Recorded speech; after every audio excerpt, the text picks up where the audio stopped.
Tu vas valser. Salut tout le monde, bienvenue sur En Roue Libre, la chaîne où, tu le sais, on teste tout un tas de voitures, plus ou moins électriques, plus ou moins énormes, mais toujours avec un regard de monsieur tout le monde. Tu l'as bien reconnu, c'est bien la Hyundai Ioniq 5 qu'on a derrière nous. Et alors aujourd'hui, bon, on va pas la retester, puisqu'on l'a déjà testée. Hein, je te mets le lien en haut si tu veux en savoir beaucoup plus en long, en large et en travers sur cette grosse voiture 100% électrique. Aujourd'hui, non, on va faire plutôt une expérience vraiment de monsieur tout le monde. On va essayer de voir concrètement un trajet en électrique, on va dire un trajet long moyen, pas un trajet périurbain. Qu'est-ce que ça donne et surtout, combien ça coûte et quels sont aussi clairement les petits plus et les petits moins qu'on va trouver là-dedans en recharge, en trajet, en consommation. L'idée, ça va pas être de faire 800 km parce que d'une, j'ai pas le temps et deux, j'ai pas le temps. C'est la vie, c'est comme ça, mais en même temps, est-ce que tu fais tous les jours des trajets de 800 km? Non. Cette Hyundai Ioniq 5 là, je l'ai chargée hier et donc concrètement ce matin, voilà, je viens juste de la démarrer et on a très exactement, c'est marqué en bas à gauche, on a 96% de batterie et on a une autonomie aux alentours de, allez, 425 km, c'est marqué ici. Mon idée pour ce trajet, c'est d'utiliser cette petite application qu'on appelle ChargeMap qui te recense à peu près toutes les stations et les bornes de recharge qui existent en France, en Navarre et même en Europe. C'est d'aller par là, juste en dessous de Chartres. Tu vois, on est aux alentours de la région parisienne. Et l'idée, c'est d'aller choper là, ici, une station, une des fameuses bornes Ionity, ces fameuses bornes de recharge de foufou qui te permettent de recharger ta Ioniq 5 à bloc. Et en fait, l'idée, ça va pas être de tester la Ioniq 5, peut-être un petit peu ses capacités de recharge au passage, hein, soit ça nous fera un petit add-on du test qu'on a fait il y a quelques temps sur la chaîne. L'idée, c'est vraiment de se dire, concrètement, quand on a une voiture électrique et qu'on veut faire un trajet un peu plus grand qu'un trajet boulot-maison quotidien, un peu plus grand que, on va dire, 40 bornes aller-retour, eh ben, est-ce qu'on a des soucis? Est-ce que c'est compliqué de recharger? Et surtout, combien ça coûte? Le petit truc qui va biaiser un peu le truc, mais pas tant que ça, c'est que mes copains de chez Hyundai m'ont prêté la fameuse carte ChargeMap, qui est une carte qui permet de recharger dans toutes les bornes qui sont, on va dire, copines avec ce système de recharge. Les conditions de cet essai, tu le vois, il est fait un temps d'automne, un temps pluvieux, un temps sombre gris et un peu froid. Il fait 7 degrés, donc ça va pas aider forcément à ce que les batteries fonctionnent à plein régime et nous garantissent une autonomie de dingo. Mon idée, ça va être surtout de pas se mettre en mode éco, de se mettre en mode normal. D'habitude, moi, je fonctionne pas mal en mode éco avec cette voiture-là, mais là, pour le coup, j'ai envie de me mettre en mode normal et tu vois, hop, déjà, on a perdu quelques kilomètres, on est à 413 km d'autonomie. On va pas se mettre en mode sport, hein, ça c'est clair, et surtout, on va pas faire une éco-conduite de dingue. Je vais faire gaffe normale, enfin je veux dire, je vais pas accélérer comme un bourrin, je vais conduire comme n'importe qui, comme toi, je veux dire, comme si tu utilisais cette voiture-là. Je vais pas y aller comme un bourrin, je vais juste me mettre dans les flots de circulation aux vitesses autorisées, et l'idée, ça va être petit à petit de voir au niveau consommation ce que ça donne, et surtout, de se rendre compte des petits soucis qu'il peut y avoir, je sais pas, à la recharge ou des petits coups de flip qu'on peut avoir ou qu'on verra pas. Go!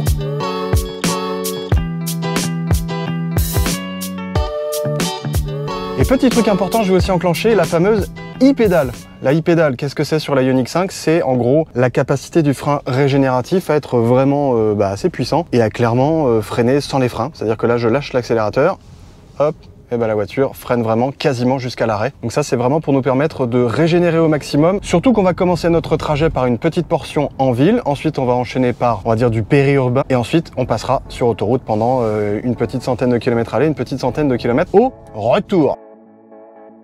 Ça fait un petit quart d'heure qu'on est parti et on consomme 12,8 kWh au 100 km. Par contre, dans les petites rues de ce genre-là, le gabarit de la bête, plus quasiment 5 mètres de long, 1,90 m de large et 3 mètres d'empattement, c'est tendax, hein. Je te le cache pas que 2-3 fois tu te dis il faut regarder les rétros dans tous les sens pour voir si ça passe bien. Ça n'a rien à voir avec la consommation, mais c'était au passage comme ça. Si tu n'as pas vu encore le test du Ioniq 5, je t'en mets un petit avant-goût par ici. Malgré tout, là si on rejoint le côté consommation pure, ce qui nous intéresse aujourd'hui, savoir vraiment d'un point de vue expérience électrique, voilà ce qu'on consomme, comment ça se passe, tout le tralala. Là d'un point de vue consommation en ville, donc dans un cycle vraiment typiquement urbain, donc c'est franchement le terrain de jeu favori des électriques.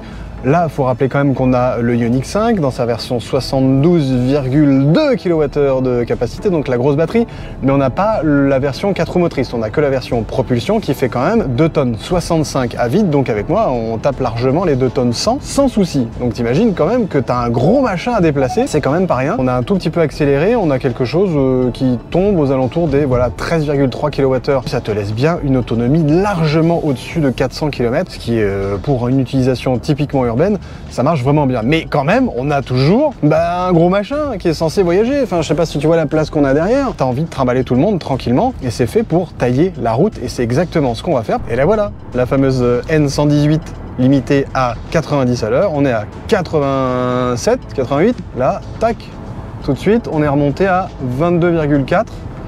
C'est une toute petite moyenne parce que ça fait même pas une borne qu'on est dessus, donc c'est pas encore très intéressant à regarder. Ah ah, dit-il en albanais. Nous venons de passer un petit cran supplémentaire en termes d'autorisation de vitesse. On peut passer jusqu'à 110 km/h, messieurs, dames. Donc jusque là, on a fait combien de kilomètres? 22 km. On a consommé en moyenne, donc avec notre trajet en ville et notre trajet périurbain à 90, 19,2 kWh au 100 km. Et voilà, ça fait 26 minutes qu'on roule. Bon, la traite, comme d'habitude, hein, du voyage en électrique, c'est le silence, il se passe rien, c'est d'une douceur, c'est génial. Là, le revêtement est dégueulasse. Si tu connais la 118, tu sais qu'il y a des endroits où le revêtement est dégueulasse. Et là, on est dans l'endroit vraiment dégueu. Notre Ioniq 5 nous filtre tout ça admirablement bien. Et évidemment, ça participe au confort tranquille et global de ce voyage en électrique qui, pour l'instant, se passe, nickel, quoi. On commence à avoir de plus en plus de panneaux de ce type-là, bleus, qui nous disent donc, oui, si tu as eu ton code de la route, tu sais que ça signifie autoroute dans pas longtemps. On est toujours aux alentours des 90, entre 90 et 110 à l'heure, en fonction des limites autorisées sur les portions qu'on utilise, et notre consommation se stabilise aux alentours de 17,4 kWh. C'est plutôt pas mal, hein. Là, ça fait une demi-heure qu'on roule, ça roule plutôt pas mal. Et nous voilà à 130 km/h, pile poil, régulateur faisant foi et compteur faisant foi. Donc on est aux alentours de 18,4 kWh au 100 km. Je pense qu'on devrait un tout petit peu grimper. Voilà, déjà, je viens de le dire qu'on passe à 18,5. Et donc ça fait bien 38 minutes qu'on est parti de notre point de départ. Et il nous reste 83% de batterie et donc 357 km d'autonomie. Donc on a déjà défoncé à peu près 10% de la batterie en 42 km. Bon, c'est à peu près cohérent tout ça pour l'instant, hein.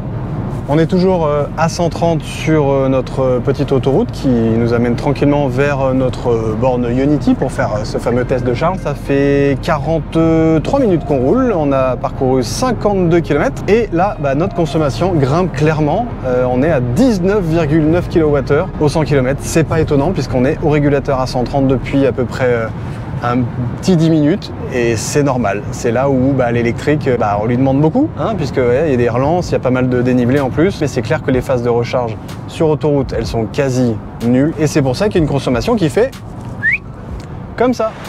T'es prêt à t'en prendre dans la tronche? Parce que l'avantage de l'électrique, hein, tu le sais bien, c'est quand tu mets le pied dedans, tu vas valser. Désolé, hein, c'était trop tentant.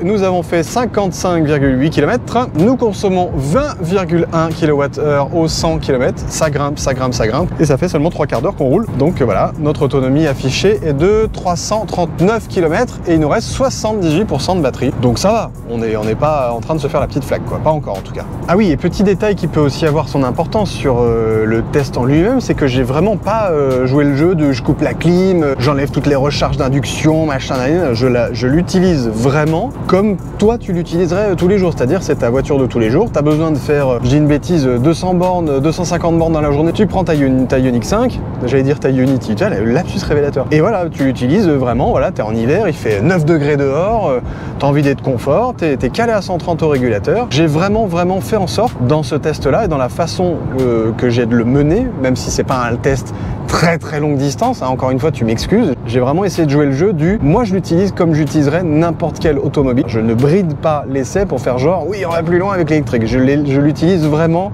comme toi tu l'utiliserais. Et la consommation grimpe à mesure que les kilomètres filent. Nous passons à 21,5 kWh. On n'a pas bougé au régulateur depuis tout à l'heure, on est calé à 130, ça fait quasiment une heure qu'on roule, voilà, 54 minutes très exactement. On a parcouru 72,9, donc 73 km et il nous reste 314 km d'autonomie, 72% de la batterie. Que vois-je poindre l'horizon? L'air de Chartres, Gasville, à 300 mètres. Et il y a le petit symbole voiture électrique bienvenue. Donc c'est là, a priori, qu'on devrait trouver notre borne de recharge Ionity qui envoie du pâté. Ok, donc nous on va pas faire le plein de pétrole. On va suivre les petits panneaux, petites voitures qui se branchent là, crac. Et là-bas, qu'est-ce qu'on voit? Les bornes Unity. Et ben on se rend compte qu'il y a du monde à la station, ou un petit peu de monde. Par contre, sur la Unity, il y a Son Père. Je vais prendre celle-là. Ça me plaît bien. Le premier truc à savoir quand tu as une Ioniq 5, c'est que bah, la trappe elle est à l'arrière à droite. Donc pour mieux être certain de pouvoir avoir accès à la trappe de recharge, bah, il vaut mieux se garer en arrière. Mais sur des places en épi comme ça, c'est pas évident. Bon là ça allait parce qu'il y avait personne, donc ça devrait aller. Voici donc la fameuse borne Unity. Bonjour. Et donc tu vois bien déjà directement que on te facture 0,79 € la minute. Donc on te facture le temps passé à la borne et pas la puissance que tu vas choper dans ton automobile. Donc plus ta bagnole va charger vite, moins tu paieras. Et je crois que 0,79 €, je crois qu'avec un abonnement que Hyundai t'offre la première année, mais qui coûte après, je crois, 13 balles par mois, un truc comme ça, tu tombes à 0,39 la minute ou quelque chose comme ça, si je dis pas de bêtises. Je te mets précisément les tarifs, mais je crois que c'est vraiment, vraiment avantageux à ce niveau-là. On va faire Start, si ça veut bien marcher, bonjour, raccorder le connecteur à votre véhicule. Donc bah, on va ouvrir notre petite trappe de recharge qui est ici et on va faire en sorte que le méga connecteur puisse aller là-dedans. Donc on prend bah, notre petit bidule, hein, comme on ferait avec une pompe classique. On la plug là-dedans en visant bien. Je crois que c'est bon. Voilà, crac. Et on retourne voir ce qui se passe. Connexion, OK. Départ. Utiliser l'application charge ou paiement direct. Crac. Je mets ma petite carte. Qu'est-ce que ça nous dit? Autorisation confirmée.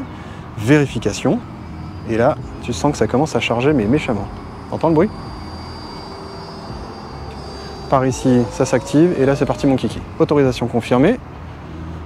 En préparation, préparation à la charge, établissement lien, problème de la communication, la voiture doit être éteinte. Ah bah oui, c'est sûr que si je n'ai pas éteint la voiture, ça risque pas de marcher. Donc on va dire qu'elle est fermée. Est-ce que là, la borne va être contente? On va dire OK. Connexion OK. On refait donc, départ. On refait avec notre petite carte. Autorisation confirmée. Voilà, ça a l'air de marcher cette fois. Est-ce que c'est le cas ou pas? La charge est décalée jusqu'à ce que l'alimentation soit disponible. Je ne sais pas trop ce que ça veut dire. Donc j'espère que c'est la voiture qui communique avec la borne. Bon, je viens de me rapprocher de la voiture, ça vient de la rouvrir, donc ça me fait erreur de charge. Bon, bah, bref, on va dire OK, c'est pas grave. Hein. Tac, voilà, on repart. Bienvenue, OK, tout va bien, nanani, nanana. Je remets pour la 3e fois mon badge. C'est la première fois que je fais ça, hein. Je te mens pas, j'ai jamais utilisé aucune borne Unity, c'est la première fois que je fais ça. Donc bah, voilà, hein, je suis un peu comme toi qui débute là-dedans. Ça me dit encore, la charge est décalée jusqu'à ce que l'alimentation soit disponible. Alors là, ça refait le bruit un peu foufou. Donc je vais pas m'approcher de la voiture pour pas l'ouvrir. Ah, en préparation, et alors là, ça a l'air de s'énerver un peu. Voilà, encore une fois, erreur. Je pense que nous allons changer de borne. Bon, on a essayé celle-là là-bas, on a essayé celle-là, mais en fait on n'était pas du bon côté, rapport à ce que le fil il est pas assez long, enfin c'est un peu le bordel. Là, je pense que ça devrait aller. Donc voilà, on rouvre la trappe qui s'est fermée entre-temps. On reprend notre petit chargeur, on le remet dans son double machin, voilà, je le contacte bien, ça devrait aller. Et on dit bonjour à la borne, bienvenue, connexion OK. Bon, ça t'as déjà vu. Utiliser l'application, crac. Je prends ma petite carte ChargeMap qui va me charger directement. L'autorisation est confirmée, la voiture, normalement, est bien éteinte, elle est même carrément fermée. Préparation à la charge, établissement de la communication avec la voiture. Ça a l'air de bien se passer cette fois, du moins je l'espère. Il y a une espèce de suspense assez insupportable, hein, quand même, je tiens à le dire. Ah, ça y est, charge. Donc la batterie est à 69% de sa capacité, et là elle est en charge. Pour l'instant, il n'y a pas beaucoup, voilà, on a 28 kW délivrés, 34 kW, ça tabasse déjà pas mal. Hein. La borne nous délivre 34 kW. C'est censé délivrer plus de 100 normalement, si je dis pas de bêtises, mais c'est peut-être que la batterie de notre voiture est déjà bien pleine. En tout cas, ça charge, c'est cool. Du coup, on va rentrer dans notre voiture quand même, parce qu'il flottouille un peu le temps que ça charge. Et on va regarder combien de temps il nous faut. Alors, il nous faudra 9 minutes pour être à 80% et 37 minutes pour être à 100%. Et on prend 33 kW. C'est pas énorme, à mon avis, la borne doit pas être au taquetto de sa forme, mais bon. C'est quand même pas rien. Enfin, c'est pas dégueulasse, mais enfin, t'as quand même l'impression que, voilà, bon, il faut déjà se connecter dans le bon sens, il faut, tu vois, il n'y a pas énormément de place pour manœuvrer, surtout avec notre gros machin là. C'était un peu un enfer et j'ose même pas imaginer s'il y a beaucoup de voitures qui viennent se recharger tout en même temps, là, ça va pas être très rigolo. Et puis surtout, moi, je m'attendais vraiment à ce que ça tabasse beaucoup plus, quoi. Quelque chose qui nous délivre vraiment une grosse puissance. Donc, je sais pas si c'est le fait que la batterie est arrivée déjà amplement chargée, donc, bah voilà, évidemment, c'est les 10 ou 15 derniers pourcentages de fin qui sont les plus compliqués à charger apparemment quand tu as une voiture électrique de ce genre là, mais quand même quoi, on est à 39 kW, donc c'est rapide hein. C'est beaucoup plus rapide qu'avec la bande par exemple du bureau qui chargeait que à 7 kW. C'est pas de la faute de la voiture, hein, mais bon. Ah, tiens d'ailleurs, en parlant de ça, suffit qu'on dise ça et d'un seul coup la pompe nous délivre 88 kW d'un seul coup là. Donc on a doublé, voire quasiment triplé la capacité de charge de la voiture en 89 kW, dis donc. Ça monte, c'est complètement dingue. Mais bon, ça n'empêche qu'il nous faut quand même encore 32 minutes pour arriver jusqu'au 100%. Là, il nous faut plus que 2 minutes pour arriver jusqu'au 80. Donc c'est déjà mieux, mais quand même, tu vois, c'est quand même assez aléatoire. Tu peux tomber sur une pompe qui marche bien et une pompe qui marche moins bien, ou que sais-je. On va dire qu'on a atteint là 82% de la batterie. Ça fait à peu près un quart d'heure qu'on charge. On a une capacité délivrée de 90 kW, donc c'est pas mal, hein. Voilà, on voit que ça marche quand même plutôt pas mal. Mais on va s'arrêter là pour reprendre tranquillement notre trajet de retour. Donc on fait... Stop. Arrête-toi. Ça vient d'être délivré. Merci de remettre le connecteur en place. Hop, normalement, ça s'enlève. Charge arrêtée, crac. Et donc on a pris 13,219 kWh en un quart d'heure et on a atteint 83% de charge. Et alors bon, ce qui est un peu embêtant, c'est que moi j'aurais bien aimé savoir combien de brousouf ça m'avait coûté, mais c'est sur le compte de nos amis de chez Hyundai que cette petite carte est connectée et donc on aura la réponse plus tard. Et promis, je te mettrai le prix que cette recharge là nous a coûté. En même temps, on n'a qu'à faire un peu le ratio entre ce que ça coûte et le temps qu'on y a passé, mais on aura précisément la vraie somme de cette charge là, tu l'auras sous l'écran. C'est parti, hop, et donc on s'est chargé. Et ça nous donne quoi tout ça? 83% d'autonomie de la batterie, ce qui nous donne 373 km. Donc ça, c'est la consommation de notre trajet aujourd'hui. Donc on a roulé depuis à peu près 1h, 1h20, 1h28 très exactement. On a fait 87,6 km et on a consommé en moyenne 21,3 kWh au 100 km. Et pour te faire un petit topo de la voiture en elle-même, voilà, hop, ça c'est le gros trajet qu'elle a parcouru, donc 1400 km. Je crois que ce truc-là n'a pas été réinitialisé depuis quelques essais. Mais cette voiture-là, ça fait 54 heures et donc tu vois, ça fait une conso moyenne de 20,5 kWh au 100 km. Donc on est à peu près dans ça, quoi, plus ou moins, parce qu'on a fait peut-être un peu plus d'autoroute que les collègues d'avant. Et hop, voilà, là on vient de se remettre à zéro, mais c'est plus ou moins intéressant parce que ça va nous permettre encore une fois de mesurer, mais là à l'envers, puisqu'on va repartir sur l'autoroute directe et on va voir combien on consomme. Ah là là, la pompe préhistorique, quoi.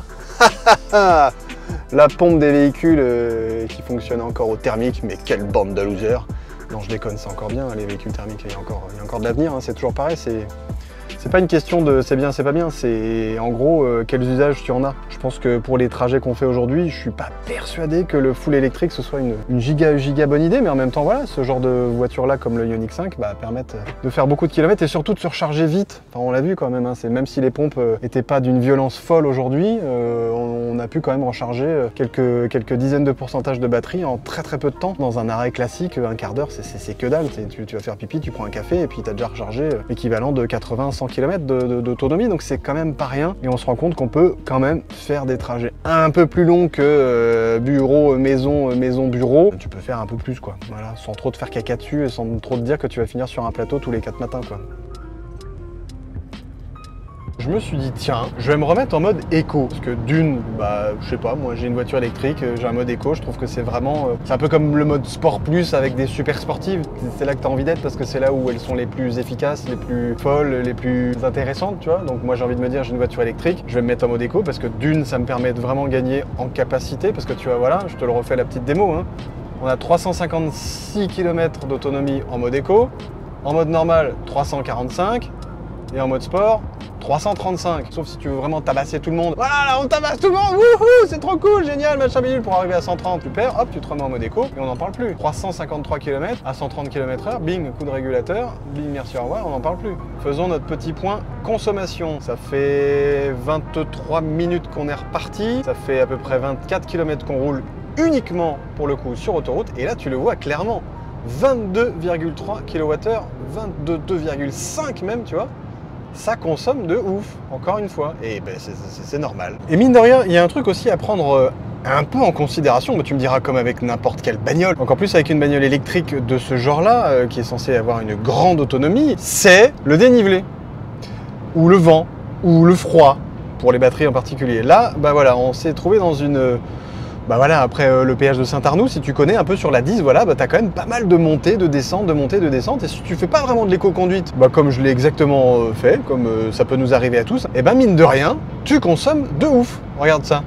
23,4 kWh au 100 km. Encore une fois, en dépassant pas les limitations de vitesse comme un foufou. Enfin, je veux dire, voilà, si j'ai peut-être tapé 138 à un moment, ça doit être un grand max. Mais voilà, tu te rends compte quand même que tu as, bah voilà, un sacré décalage de consommation en fonction du terrain. Alors, j'imagine pas s'il y a un peu de vent, s'il fait froid, s'il pleut, ou même si t'as carrément des trucs sur le toit. Bah ouais, ça peut aussi t'arriver d'avoir une voiture électrique avec un coffre de toit. Bah ouais, bah tout ça, ça fait que tu vas consommer plus et que donc il va falloir que tu prennes un peu plus de temps à la recharge et donc que tu passes un peu plus de temps tout court dans ton trajet. Mais l'important, qu'est-ce que c'est? Est-ce que c'est la destination ou c'est pas le voyage? Je crois que c'est ça l'électrique en fait.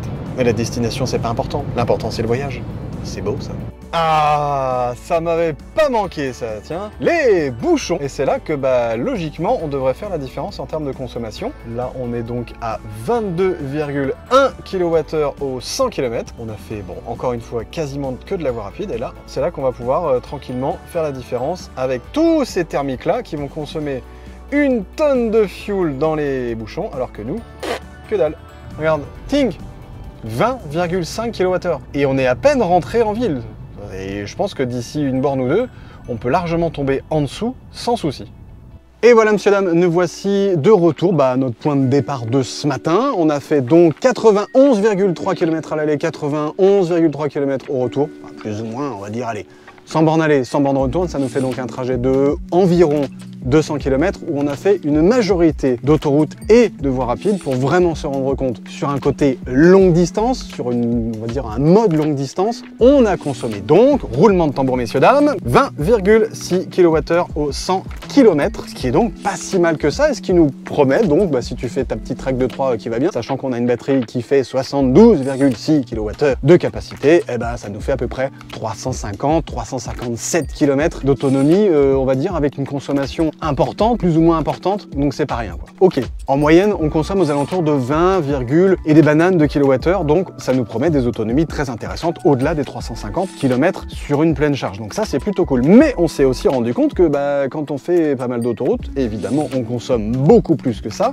et donc notre autonomie, notre champ d'action, lui aussi, il diminue et il diminue pas qu'un peu. J'ai l'impression que si on fait vraiment de l'autoroute sur une longue durée, si on tient 130 plus de 2 heures, à mon avis, l'autonomie, elle passe sous les 300 km, avec pourtant une Hyundai Ioniq 5 qui est vraiment taillée pour ce genre de trajet-là, parce que d'une, elle est grande, deux, elle a une grosse batterie, deux, trois, elle charge super vite, même si évidemment, encore une fois, c'est aussi dépendant de la capacité de la borne rapide ou non qu'on va avoir sur notre chemin, mais bon, ça se fait quand même. Et voilà, messieurs, dames, c'en est fini de cette incursion dans le monde de l'électrique longue distance. C'était pas vraiment un test, on va dire que c'était une expérience. J'espère que ça vous a plu, que ça vous a intéressé, et que ça vous a donné surtout un peu plus de billes pour vous rendre compte si oui ou non, l'électrique pour vous, sur votre usage, votre utilisation de la voiture électrique, ça peut rentrer dans vos cartons, dans vos cases. Donc d'ici le prochain test, portez-vous bien, abonnez-vous à la chaîne, blablabla. Mettez-moi aussi des commentaires, parce que ça, mine de rien, c'est vachement intéressant de pouvoir partager avec vous sur toutes ces expériences en électrique, avec des voitures plus ou moins folles. C'est important de partager ces choses-là avec vous, de savoir ce que vous en pensez, d'avoir votre œil aussi à vous, et puis de temps en temps, d'avoir vos propositions, tiens, de tests, d'essais, tiens, on pourrait faire ce genre d'expérience-là avec telle voiture-là, qu'est-ce que t'en dis, est-ce que ça pourrait se faire? Et je serais ravi de pouvoir faire ça avec vous, qui sait, voilà. D'ici le prochain test, donc portez-vous bien, et à la prochaine, ciao!